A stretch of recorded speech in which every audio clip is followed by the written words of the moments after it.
Oh, yeah. That's right. Well, stand by, people, as we bring the music down. But I bet it's playing loud at the Dodger clubhouse tonight, huh? What do you think? So, that was a game of baseball. Whoops. Oh, no, that's not the volume slider. That's the scene adjustment slider. Regardless, it's off now. And good evening, everyone, and welcome again to Postgame Dodger Whatever. As we discuss, I don't even think those are the right glasses. Here are the right glasses. One of the recurring themes of this pod, or vidcast, or whatever it is, of course, one of the beauties of getting old is getting the right glasses at all times. Well, that was a game of baseball, friends. And I'd love to hear from you Dodger and Mets fans out there. We will be joined by America's favorite Mets fan, David Greenspan, shortly. He is in transit. Both he and I were in a world of family obligations and stuff tonight. So he was doing his thing, and I was doing my thing. My thing mostly involved hanging out with my girls. They had play rehearsals and basketball practices and Jersey Mike sandwiches and 90 minutes of LA traffic and craziness. But that's, all fine and good. We had a good time today. And the basketball's going really well for the tall 13-year-old. Another good practice tonight. So, but not as good as the Dodgers were on the field, because really could anything have been better than that?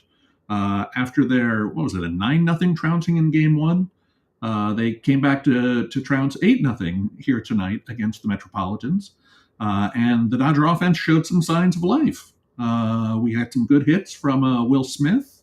I was happy to see. We got to see Max Muncy, that funky Muncy. Max Muncy. Funky Muncy. Am I the only Beastie Boys fan on stream? Is that really how it's going to go? Is that how you're going to play me? Come on, people. Max Muncy had a homer. Shohei Ohtani had a home run. If you're keeping score at home, that's no hits with people not on base and all of the hits with people on the bases. Or just about. I think he's like 17 out of his last 20 with runners in scoring position, which is just insane. Forget about insane. It's statistically unlikely. Let's put it that way. But the man is hitting at a remarkable clip in pressure situations, and he came through again big tonight when the Dodgers needed a big, blow to kind of, put things to a halt. They went for Shohei, and Shohei was there, and oh boy, that ball looked like it may be traveling to the Bronx to take part in the ALCS. I'm not entirely sure. One of the special treats we do have for you, though, tonight, people. One of the special treats. And trust me, there are a lot of special treats. But one of them is the presence of somebody that I like to call New York City's best current Dodger fan. And I'm going to invite her onto the stream right now. Give me a thumbs up if that's okay. Looking good? Looking good, feeling good. Ladies and gentlemen, it is all the way direct live from New York City, site of tonight's blowout. Hello? Hi. Hello? Yes. Is the caller there? Let's dear. Oh, God. Hi, I'm here. Oh, there she is. A television professional, ladies and gentlemen. Television professional Alana Campbell joining us from New York City. As soon as you said, "Are you ready?" I decided to check my video settings because I wanted the LA to show up properly. Yes, no, the LA is looking good, as is LA looking good tonight. It is now. Right. Yeah, it all went okay tonight, right? So it was an exciting game. One of the things that my occasional Met or regular Met co-host David Greenspan and I both had tonight was family obligations. We kind of kept an eye on the game. I listened to a lot of it with Boog Shambi and Doug Glanville on the ESPN coverage. I really enjoyed that. It's better than listening to like the audio of the TV broadcast while you're driving around, because you can't see what they're talking about. You're not watching it, right? It is not good. And I refuse to be one of those people in LA who watches the game while they're driving in, traffic, even if it's bumper to bumper. Okay, so a couple of things. Number one, now this I can't see you because now I'm looking at my front camera. Fair enough. Number two, I think we should do this PTI style. Oh, Get 5 good minutes. I'll do 5 good minutes with you. We're still waiting for Gree to get back from some hot dogs. Oh, because he He was family at obligations. he had a family obligation tonight, and they capped it off. I don't think I'm telling any secrets here by visiting a local hot doggery that is well known for being I a see. place where many people go to train to eat hot dogs. I see what you did there. I think you know what I'm talking about, LA native Alana Campbell. I do. It's Tell true. me, so were you able to view the game in its entirety? So well, it depends on your definition of view, and It's it majority. depends on your definition of entirety. I see. Okay. So I watched the game at beloved Taqueria St. Mark's Place, And which is the preeminent Dodger bar in New York City. It feels like you're on Olvera Street. It's a taqueria. It's got KLOS stickers on the wall. nice. It's got like all of the proper LA accoutrement that you want. Nice. So I went there for the game. I got there early. I ended up with a seat at the bar, which was very Ooh. nice. I had my usual chicken tortilla soup and chorizo quesadilla with a side of avocado. Nice. A little michelada, which was also very good. Delicious. And then we settled in, and it turns out I think the Padre series did in one half of the audio system in the section of the bar that I was in. Sure. So, brother, have you ever heard of this app called Tunity? This is the app where if you're at a bar, you can watch a TV and hear the audio of it in your AirPods or something, I right? tell you what, great for airports. It really is. It really is. So And was this functioning for you tonight? yes, sir, it was. Wow. I went full TV nerd, and they even have like a very functional fine tune option because, of course, listen, I think one of the most interesting things about watching a game with a group of people worldwide these days, because I have a good Dodgers group chat going, but we have a member of that group chat that lives in Manila. So it's usually safe if you want to have a spoiler-free viewing experience to wait until she says something to know that everybody that is watching the game has seen what just happened. So that's right? Yes. So interestingly, I think the DirecTV was kind of way behind because I fired it up. Technology. Yes. We live in the future. It's crazy, isn't it? I point my phone, which is equipped with a camera, at a television, and the television says, "Oh, you're watching Fox Sports 1." I say, "Yes, camera on my phone. I am." And then it tunes right in, and now I hear the dulcet tones of Joe Davis and John Smoltz where no one else in my section of the bar can. So, but then I'm hearing them approximately 3 seconds ahead. So I'm watching the on camera. I'm trying to get it synced up. I'm not having any success.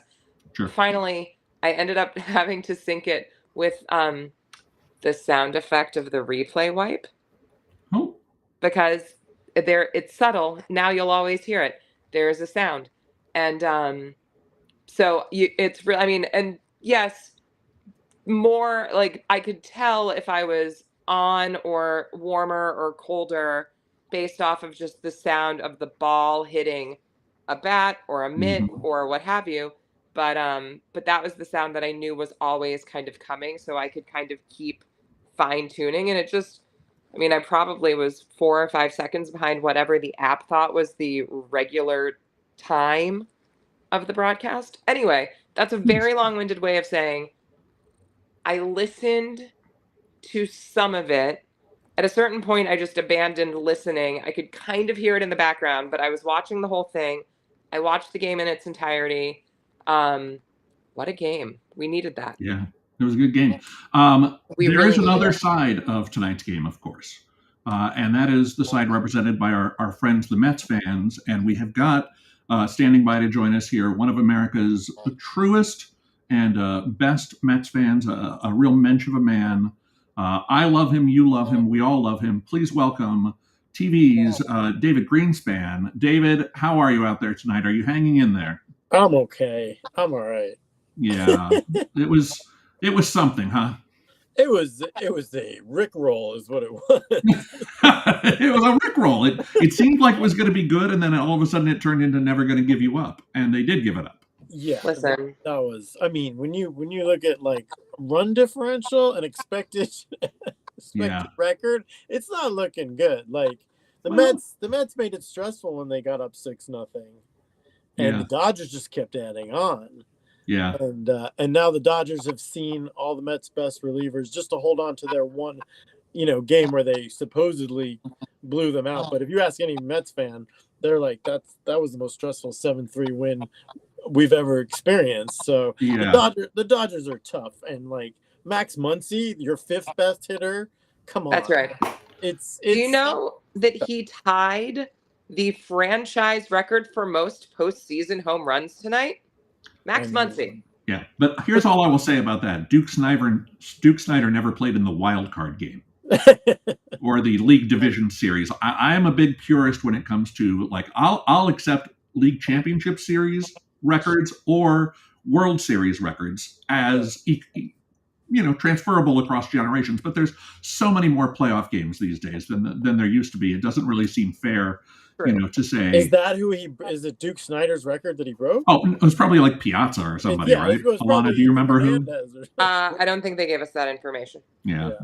It's got to be somebody. But those Dodger teams in the 50s, they went to the World Series, 7 or 8 years in a 12-year span. So I'm sure there was, Gil Hodges, or Jackie or somebody had a great couple of hits. But no, the Muncy, production from Muncy makes the team look different. And Dave moving him up to the cleanup spot tonight.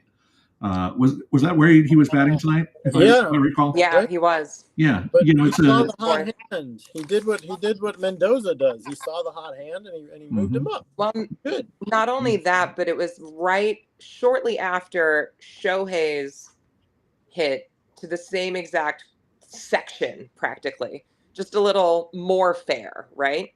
But it felt like it was very reminiscent of the classic Giants go get it out of the ocean home run to me.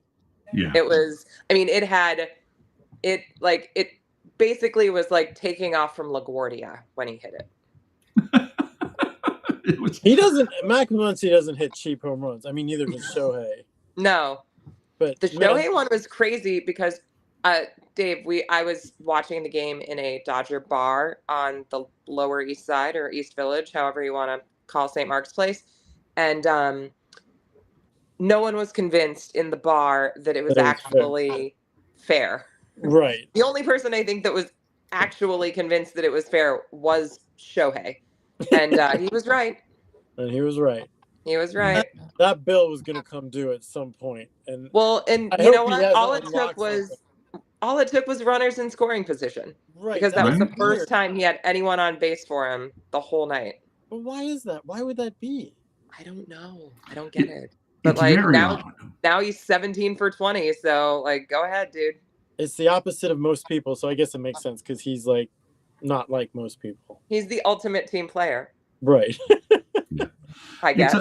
It has been very, very interesting. I mean, I guess you heard some talk on the broadcast tonight when I was listening to Joe and John about, is that just luck, just randomness? Is it just, whatever it is? And it is. I mean, these are small sample sizes. It's weird that it's happening this way, but, I don't think he tries harder when there are people on base or anything. I mean, there's no rhyme or reason to any of this. It just is. Here we go. And Rob Carlson gives us the updates. Duke Snyder with 11, and then Corey Seager, and now Max Muncy, that funky Muncy, Max Muncy, with 13. Are the three, and these are all guys that have played in division series, wild card series, all the garbage. Yeah, and also the Dodgers are in the playoffs every year. So for the last 10 years, they've played average of 5 playoff games a year. I would guess 5 to 7. For anybody to be on the top of that list. Right. And another guy that's not on the top of that list, because I guess there were a couple of years there in Boston, Kike has 16 postseason. Postseason, but not for the Dodgers. Not all for one team, but still, that's crazy. No. He was so hot for Boston one postseason. He had like 7 or 8 homers a postseason because he was just popping them over the monster. Kike is a monster. He just popped him over the monster. I have a theory on why Shohei is so good with runners in scoring position. Because I think if there are no runners in scoring position, I feel like I know you can't. You have to. You can pitch around him because, you're bearing down. Your pitcher isn't as nervous, and you can only hurt you for one near the plate because you can't walk another guy. I don't know. Right. If he can only touch you up for one. That's different than if he's, Right, you're able to just throw. I'm coming back. I'm just trying to fix my camera. You're all good. I want to get your opinion on something that just happened today. Is that Francisco Lindor is not a Gold Glove finalist? Well, I heard some talk about this on some of the broadcasts as well. It seemed to me that his play tonight indicated that he should have at least been considered. Right. There was some real, again, the fielding, there's a couple balls skipped through in game 2 or, whatever. But no, in general, the Mets have been very strong on the defensive play. I'm not talking about the Mets. Alvarez made that terrible choice to throw to second in the first inning, which really got things off to a bad start. We can't have bad fundamentals against the Dodgers. But I'm just saying, I'm just a little frustrated that Lindor, who I know he's going to be the runner-up in the MVP race, and he wasn't an all-star. Okay, he didn't have the greatest beginning of the year, but now with his FWAR, and he can't be one of the 3 finalists for his position. Yeah, I think there's still some other awards that'll come his way at the end of the year. I think he'll probably grab Silver Slugger and stuff like that for stuff that can take into account his slow start, but his insanely hot finish. Who votes on the Gold Glove? It's 4 guys who work the floor at the Rawlings factory. It's just they watch a lot of ball, and they sew up the gloves, and they're like, well, what do you think, Bob? I don't know, Billy. I don't like the looks of that Lindor. I don't know. Too much. It's not is it the Baseball Writers Association of America? Is it a BBWA award? Like they do MVP and Cy Young and all the other ones. So I would guess they're also involved with Gold Glove. But you know what? Maybe research assistant Rob Karlskin can take a look in. That'd be great. And find out for us who votes on the Gold Gloves. That would be really interesting to find out. Let's see. What else do we have here in the chat? This is America's favorite Phillies fan, Amy Huggins, chiming in with, she'll say it again, the Mets' prowess just vanished. They've got nothing. Oh, my. Spoken like a bitter Phillies fan, definitely. She's not bitter, I know. She's not wrong. No, but I mean, it is that kind of thing, though. When you get shut out 2 of the first 3 games of a playoff series, what's happening? There needs to be something. And I really thought, much like you did probably agree, that after the leadoff homer in game 2, that kind of got everyone calmed down a little bit. And they went on to have a great game. The rookie is hitting like the rookie has been, the rookie, Alonso, was starting to look a little better. We'll see how it goes. I do thought it was interesting. Tell me what your thoughts are on this. The Brandon Nimmo, right, was still out there in left field hobbling around when it was 7-0 or whatever. I don't understand that. I don't understand that take him out. All because we have legitimate major league players on the bench like Harrison Bader, Jeff McNeil. Although I don't agree with batting Jeff McNeil, but you've got, and they ended up taking Tyrone Taylor out for Jeff McNeil.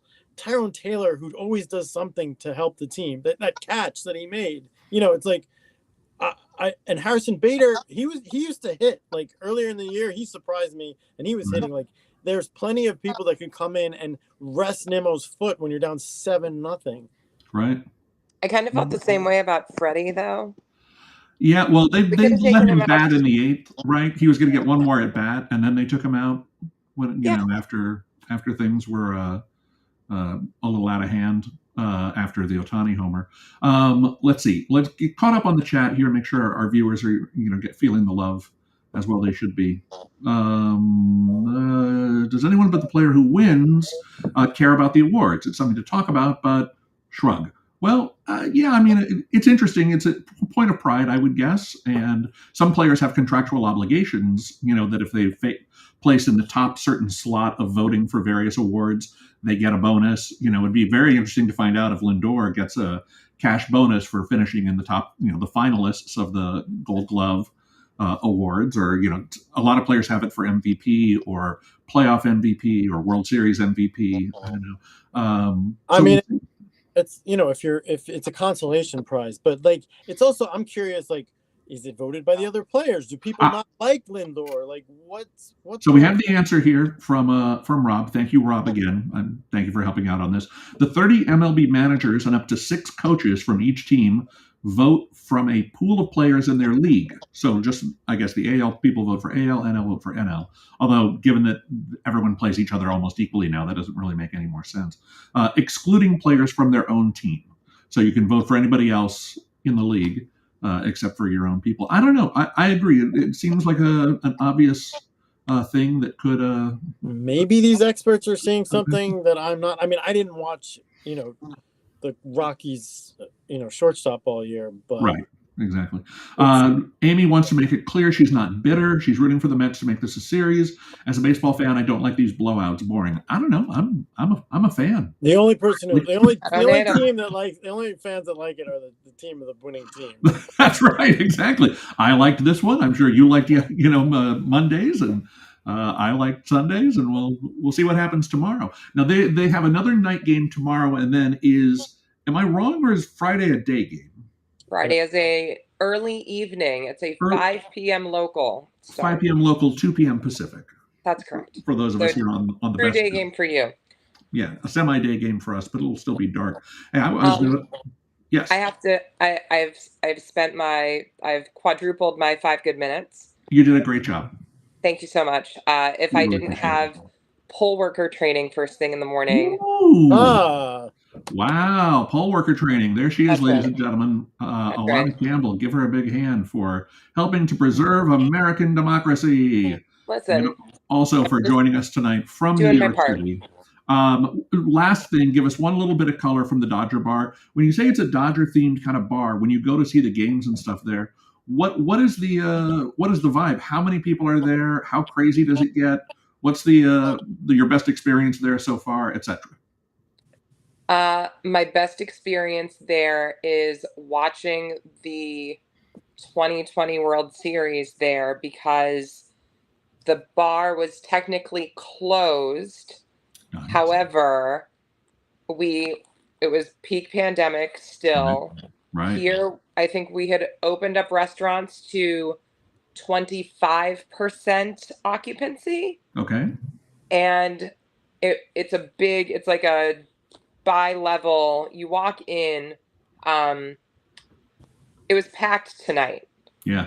But best memory, probably watching the World Series there and winning the World Series with like a core group of really, really wonderful, diehard Dodger fans that had I started hanging out there in 2017. Yeah. So 2017, 2018, all of those playoff games. 2019, yes, but I was really busy with that show, if you'll recall, that 150th anniversary college football show. Yep. So I didn't get there as much as I wanted to. And then 2020, such a weird time in life, but being able, like, I know the owner now, he's a great guy, good friend. And, this community is pretty incredible because we, in years past,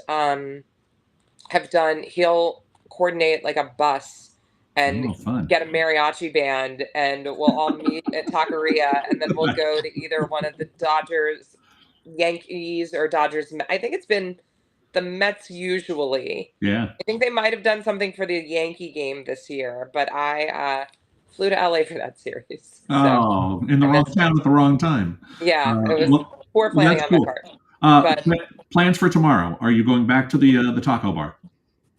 well, no, good news, bad news. Good news, bad I'm news. not going back to it's the taco bar. It's a taqueria, brother. Taqueria. My You apologies. know this. I know. Um, Give me a hard time. I cannot, unfortunately, make it to. I'm gonna call it the taco bar. Well, it's a taco bar. It's a bar with tacos. I don't know. God, you're such a dad sometimes. I don't know. What do I know? So great. Oh, have fun at the taco bar, kids. Okay. Good news, bad news. I will not be at the taqueria. Okay. I will be at the DGA Awards with a Oh, good. fellow hardcore Dodger fan, Bob Fishman. Oh, that will be good. So That will be good. we will surreptitiously watch together Yes. and somehow like make it through. But then I'm sure what if it's an I think that starts at 7. So we should. I mean, if these games keep going the way that they went today, I mean, like at some point when it's still the middle of the third inning and it's like 9:30. Right. I was That's a little tired. crazy. I'm tired. It is late Yeah. here. All right. Well, go get some sleep. Thank you for giving us the New York City color. I appreciate it was great. finding about these other communities and other towns, little pockets of Dodger fans hanging out and getting together. And we really appreciate it. Have fun at the DGA Awards tomorrow, and maybe we'll catch up with you after Or Friday it's the afternoon. honors. I should get it right. It's the DGA honors. DGA honors. My apologies. Yes. The DGA Awards are out here in LA, right? That's correct. That's this one is honoring Francis Ford Coppola. Oh, So wow. that's exciting. Will an audience member stand up halfway through and interact with the stage, as happens in some performances of Megalopolis? I am not sure. I thought you were asking if someone was going to stand up and announce the score. That also Because I should feel happen. like that is actually That also pretty should happen. probable, right? Yeah, but there's an in-theater element of the film, right? You guys know this? Yeah, I've heard that. Sure, yeah. So I think it would be very funny if someone did get up in the middle of the DGA honors and just, and if it is the Dodger score they want to announce. Which is appropriately being held in the DGA theater. So I feel like this is very meta. There you go. It could happen.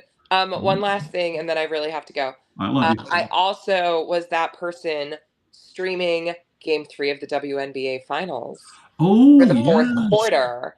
Yes. And it got just quiet enough so that when Sabrina Ionescu hit the dagger. Yes, the 40-footer or whatever it was. It was unbelievable. I was that person that was like, oh my God. And everyone kind of looked at me and I was like, Sabrina just iced it for the Liberty. Like, I mean, it was, you know what? Kobe would be proud. He would. Absolutely. Yeah. All right. We love you, Alana. Right. Have a good night. We'll catch up with you in the near future. All right. All right. Go Dodgers. All right. Good night. Good night. That is my beloved sister, Alana Campbell, chiming in from New York, where she goes to a taco bar and watches the game. Taco bar, great. Yeah, she can't say anything about it. I'm jealous. I want a community. I want to know about a bar out here. Yeah, there's got to be taco bar. A Mets gathering. Is there an LFGM group or something out here in Los Angeles? Chat, but like they're hard to get out.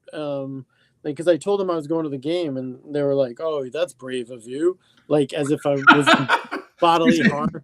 I was like, "It's a day game. I'm bringing the family." It's a community of shut-ins. Is what you're saying. Yeah, I want to. It's not. I know there's a Philly bar in Santa Monica. There are all those British pubs, but I don't know. Maybe there's a market there. Where there's a need for a Mets bar. Yeah, absolutely, or at least a Mets get-together of some kind. Well, that's the other thing. Like, this doesn't happen that often in Mets land. I know it's a yearly occurrence in Dodger land, but I want to I feel like I should go to a bar, but I can't bring my 14-year-old son to the bar. Do they still do? And I think I saw this earlier in the playoffs. Are they still letting people go to the stadium during Mets away games in the playoffs? Well, I don't know because. I thought I saw that during the series. They definitely did it when they played Philadelphia. Right. But was it I don't know what happened. I think they did for the Brewer series too, right? Yeah. I seem to recall the cutaways for people celebrating of Pete Alonso's homer, but I don't know for sure. Maybe it's a false memory. I need to look at that because that would be weird that they would do it for one series and not Yeah, I keep it going. I was thinking about this because, of course, today my travel plans took me to downtown LA, or in the about the 4 to 4:30 range, and I didn't really have to pick up the girls until 6:30. And I thought, well, is there a sports bar or something I could go to downtown? Well, I don't know. It's all kind of downtowny, There's all that stuff near the crypto.com. I know. But I don't need to deal with all that. It's, $20. Well, maybe we should meet up for one, like sports. You know what? And then we do a live in-person edition of this. Yeah. Now you're talking. Now you're speaking my language. Can we? The equipment is possible. Do we have the technology? The technology. You're always at Comic-Con. What am I talking about? I'm talking about exactly. Look, I got an guy. I got an iPhone 16 or whatever. We can make it happen on that. Yeah, like me and Sharon should meet you at Champs or something. Oh my God, yes. Or Buffalo Wild Wings. Maybe I could even encourage you. Sure. A little more corporate, I suppose. Champs is Champs is like I've seen. That's where I was when I watched the Red Sox pull that comeback against the Yankees. Mm-hmm. So it's an interesting place, and it's sort of like midway between us. Is it up? It's up on Burbank Boulevard or whatever. It's on Burbank, but it's really close to North Hollywood. Right. It's like on the border of Burbank. Yeah. Never been there. Always driven by it. Always wondered. The only problem is I'll be going into enemy territory for sure. You just have to go undercover. You have to, wear a neutral blue cap or something with no NYM logo. I was at my softball game tonight, and I yelled out "fuck" when Mark Vientos flied out to the warning track, and they were like, "What are you, a Mets guy?" Like, because somebody had the radio blaring over the field, and they were like, "Keep it down, Mets fan, keep it down." In fact, take a few steps away. I'm guessing softball guys were real understanding of the type of fandom, I bet they were like super understanding and loving. It didn't help that my teammates, we were getting killed too, and so they weren't in the best mood to begin with. It's a double header, unfortunately. And how did you do personally tonight? 2 for 4 with a couple of doubles, or what happened? I was 2 for 2 with a walk. There you go. But I had an error in the outfield. Ooh. Which is usually the opposite. I'm usually pretty sure-handed on defense, so it took the shine off of my 2 for 2, my perfect day at the plate. Definitely took you out of Gold Glove contention. Oh my God! For sure. Yeah. By the way, what are you using these days as a glove? Oh, some stupid cheap thing I got on Amazon. In fact, I blame that. You blame it. It's a Wilson glove, but it's come on. A good craftsman never blames his tools. It's true, but it's dark out there. I think I need glasses, like sports glasses. Well, do they? I mean, it's a night game. Were there lights on the field? Were you able? There were lights on the field, but everything looked a little fuzzy. Like I do better during the day. Clearly, it might have something to do with my eyesight. Yeah. All right. Well, let's wrap this up with a look ahead. What do we got coming up tomorrow for the Dodgers? It's back to Yamamoto. Who the Mets? I mean, the Mets, the owner and David Stearns, I believe, and maybe Mendoza flew out to Japan to try to woo him, and all they did was get the price up a little bit for the Dodgers. They really wanted him. Well, thanks for that, but But we weren't trying to do that. I mean, that's on Yamamoto. But like we really, really wanted him in the offseason. So it'll be a little bit of revenge if we can get to the guy. We were very happy when he started out the season not as well as he was expected. Oh, remember that first game in Korea? Yeah, kind of a blowout against the We Padres. Were like, "Woo, dodged a bullet." But, he turned out to be okay. He's legit, but. And then the Mets have Jose Quintana going. And right-handed, left-handed, I forget. Left-handed, crafty veteran, does not throw hard, throws even softer than Manaea. He relies on location, and he's been good. He's been better than Severino, I think, in the second half of the year. I mean, he's like my number 2 starter that I trust. Yeah. So it's a must-win game for the Mets. It's not technically a must-win, but it's a must-win. It's a real nice to win. Yeah, I mean, but so I have faith in Quintana, but the Dodgers are just tough. It looks like a Dodgers series win to me at this point.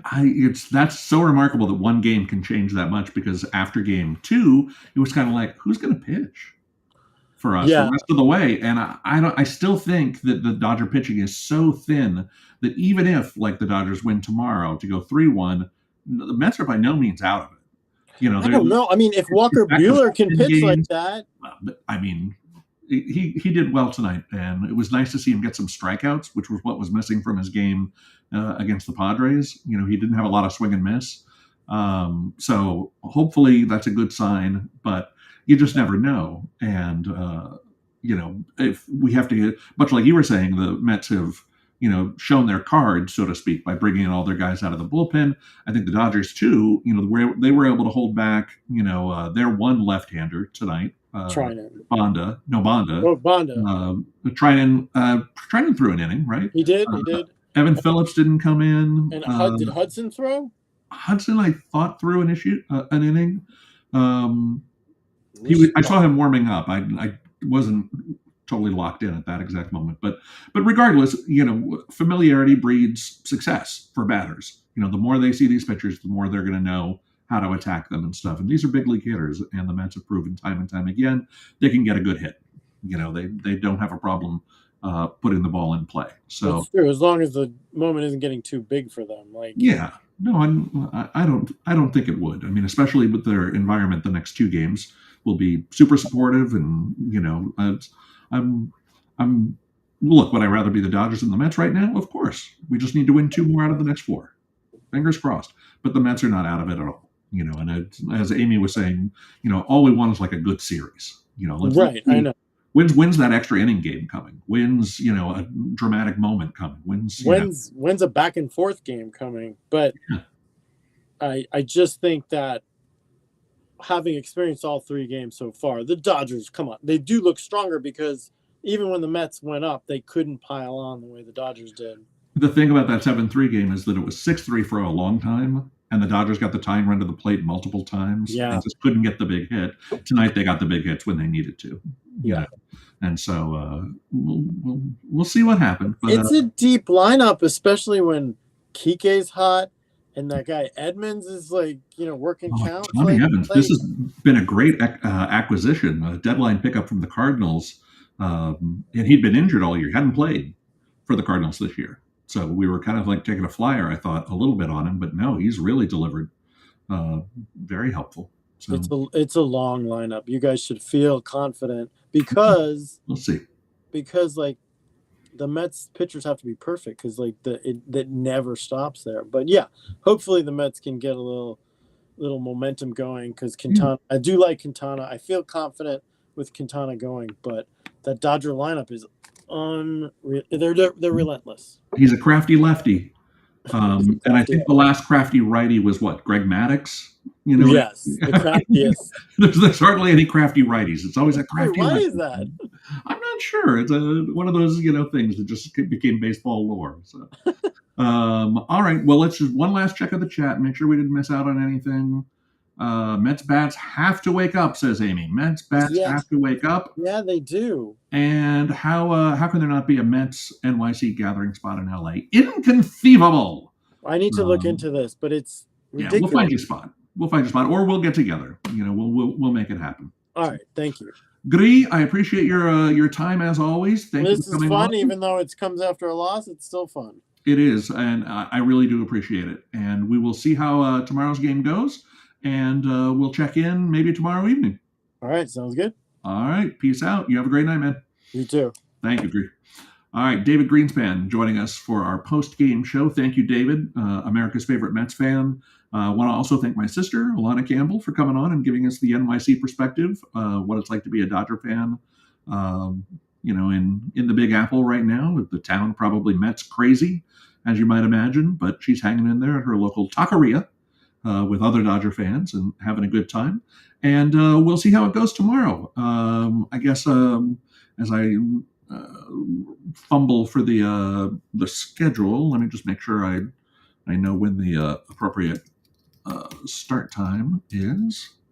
for tomorrow, and then we'll get the American League back in action tomorrow also, as the Yankees continue their dominance. I don't see that series going more than 5 either. Yankees versus Guardians. We've got the Yankees and Guardians tomorrow at 2:00 Pacific, 5:00 Eastern on TBS. Brian Anderson with the call, doing a great job. Loving that whole team and their whole pregame team and stuff. They're really fun. And then once again, we're back to Fox Sports 1 for Dodgers and Mets at 8:08 Eastern, 5:08 Pacific. And then we hope to join you shortly after the conclusion of the game with another edition of Postgame Dodger Playoff Talk. We'll come up with a name for the show. I don't know what to call it. So thanks everyone for tuning in tonight, and we will see you next time. Bye-bye.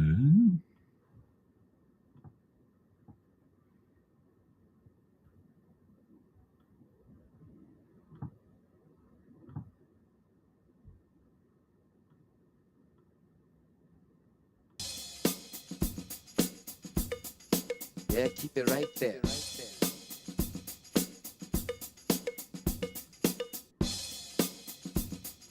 Anytime you're ready.